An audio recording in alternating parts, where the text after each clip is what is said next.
Hey there, and welcome to 3Spoonies. We're your hosts, Joe, Karen, and Claire. This is episode 16.5, where we're discussing Feast and Famine with some community questions. So let's get into it.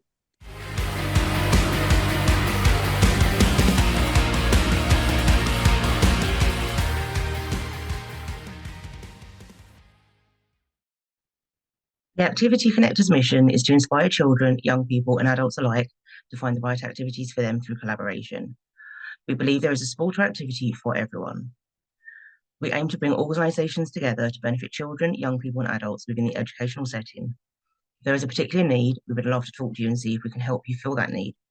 We are currently working with organisations in domestic abuse, county lines and mental health, first aid training, and sports coaching. Do you have a hobby that makes a massive impact to you, or are you looking for that hobby? Why not drop us a message or take a listen to the power of a hobby? We're always looking for more guests to come on and share what they love to do. Do you work for a charity and want to get more exposure about what you do? Or are you looking at a sports event and need more support to set these up and run them? Why not drop us a message and see what we can do to support you and what we can offer?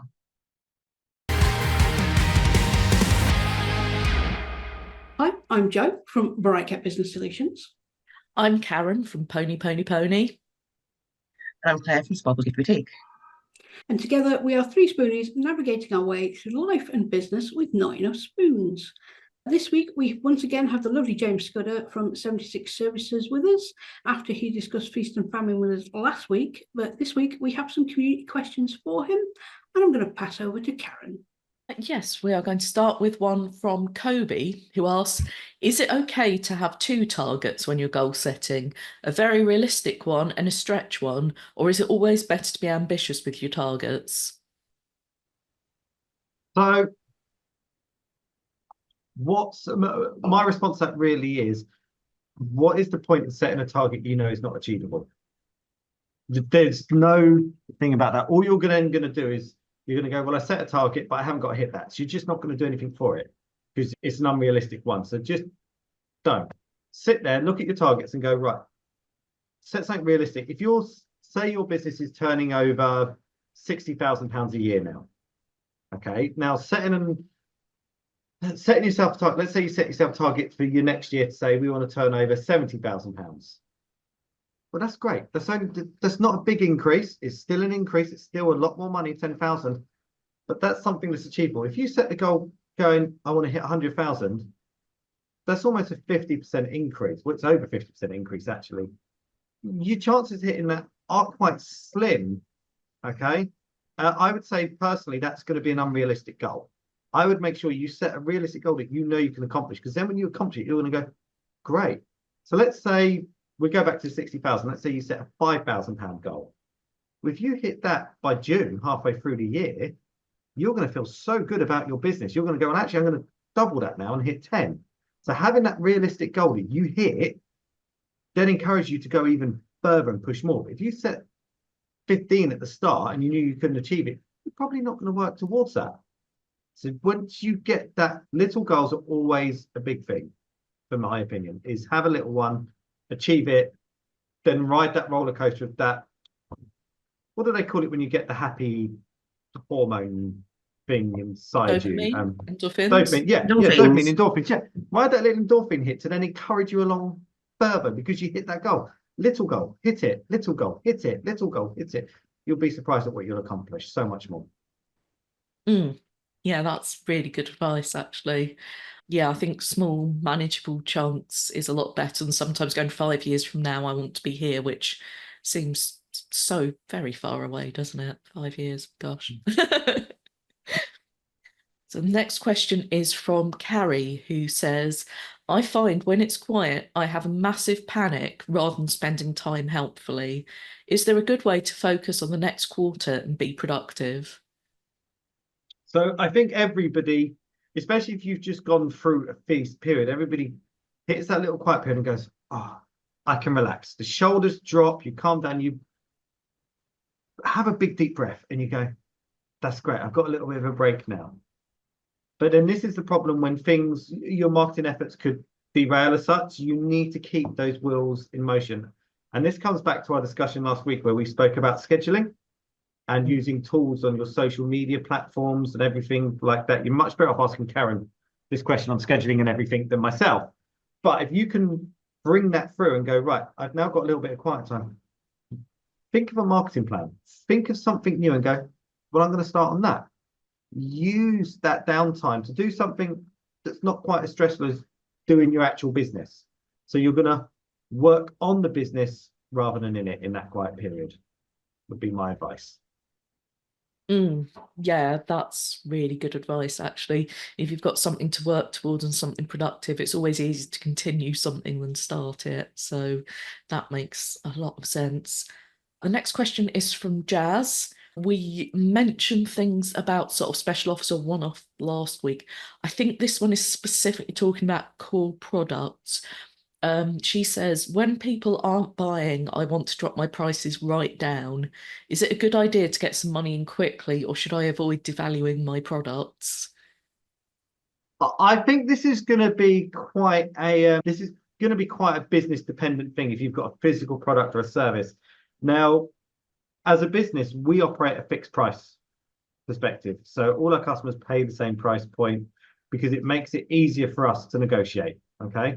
So we went to market, we found our prices where we sat middle ground of the market where we wanted to be. And we said, right, this is what we charge. That's what we do. So we can now go to a new customer, and they say, we go on a per staff basis at a customer or per computer user. So they say we've got 5 people and go, right, that's £200 a month. That's £40 a person a month. So we can quote instantly. The second, if we started changing that pricing, in my opinion, that would add a lot of extra work onto us in the background that we've then got to remember for billing, contract drawing up, who's paying what, how are they paying and everything. You have everyone on the same platform, that's going to save you a lot more time. And also, if you have customers that talk to each other and one customer says, oh, hi, yeah, I pay £100 a month. And there's a person going, well, I pay £200 a month and we're getting the same service. You potentially risk losing that £200 a month customer because they feel that you've been treating them as a little bit of a, for want of a better term, a cash cow. When it's not the case, it's because you did this discount at that time. So I would always say, keep your pricing level and be true to it. Okay, it's all good. People ask to negotiate different terms on contracts and things like that if you're on a service-based business. Now, if you're on a product-based business, say you're selling products like Claire does, then yes, you might have a Black Friday sale or an Easter sale or a bank holiday sale. Lots of retail businesses will have that kind of thing. And it's always a little bit of a false economy because you build that into your business model anyway. So if your business model is dealt with that you can then discount your products by X amount sort of thing and still turn a profit, then great. Fantastic for you. That's not the case for me. That's not how our business operates. We're not geared for that, but you need to be geared for that. So I would say from that question, I'm going to assume that you're possibly not geared up for that one. So stick true to your pricing would be my response to that. I mean, I'm going to add into that, being a product-based business, it is really hard out there because there are so many people that make things that don't charge for their time and they do it at kind of at cost price. And I made that mistake when I started. I didn't realize I needed to add on extra for my time and things like that. And I remember when I first put my prices up, I was like, oh my God, no one's going to buy from me. My business has done better. And you don't have to follow that trend of just discounting it for the sake of it. I don't always do the Black Friday, bank holiday sales. Sometimes I might be like, same kind of as Jo when she had her moment of like being honest and like, time's a bit hard, need some extra cash. I'll throw in a random discount offer because it's the right time for me to do it, but I work it on the products that it's right to do it on because you can do a bit of a different markup on other things. So it's just working out what's right for you. Claire, on that, so we used to, so as a hobby here, we like to do 3D printing in the office. So we're all techie people, so we like to do it. And we sat there and we looked, maybe selling some of the models that we produce on Etsy. When we looked at what some of the people were charging, it seemed to be that it was quite a common practice to race to the bottom almost and charge as little as possible. Like I was going through and I was working out, I was like, well, I don't think you've even covered all your true costs on that one. Like you've not taken into account your electricity costs just for running the 3D printer, let alone models and that. Do you find that quite common in your sort of industry, that lots of people? Absolutely. And this is one of the reasons, and I'm going to say it, I don't like Etsy. I do list on there occasionally, don't use it as a main platform because their fees are extortionate. When you're listing, they will try and say to you, like, oh, but people for this kind of product will sell it at this price. And it's generally a hell of a lot less than what I charge for things. But I refuse to lower my prices because they're trying to encourage me to do so.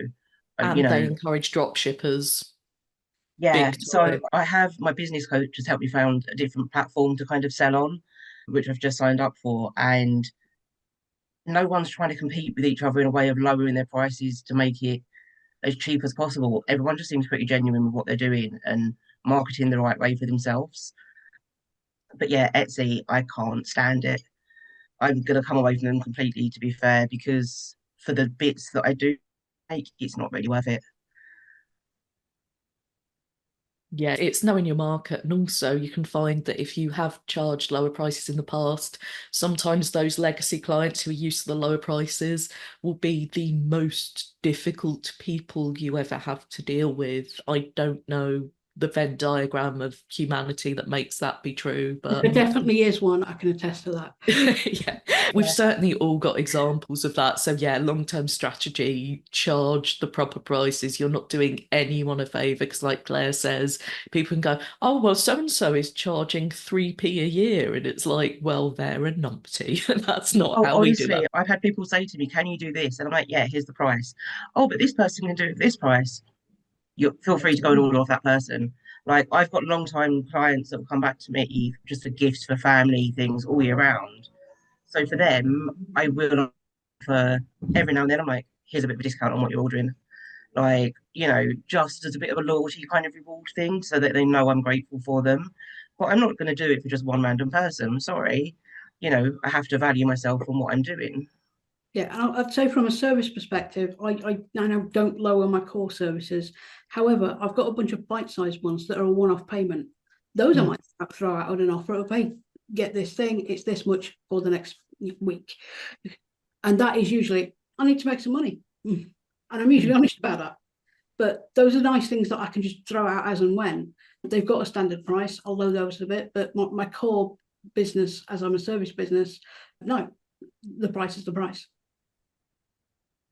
Absolutely. And we've got one final question from Sasha. I keep getting distracted by what seems like good opportunities and putting all my eggs in one basket. Is there a good way to be realistic but not lose positivity? The bright and shiny paradox. I love this one. We've all been there. Every business owner goes through this. So I'm quite bad at this one. I have ADHD myself. So bright and shiny objects, I see them every day. And I followed them down. Just last week, I built a railway in the garden because I got my old toy train out. So went and spent a few £100s on garden railway stuffs. So yeah, bright and shiny objects.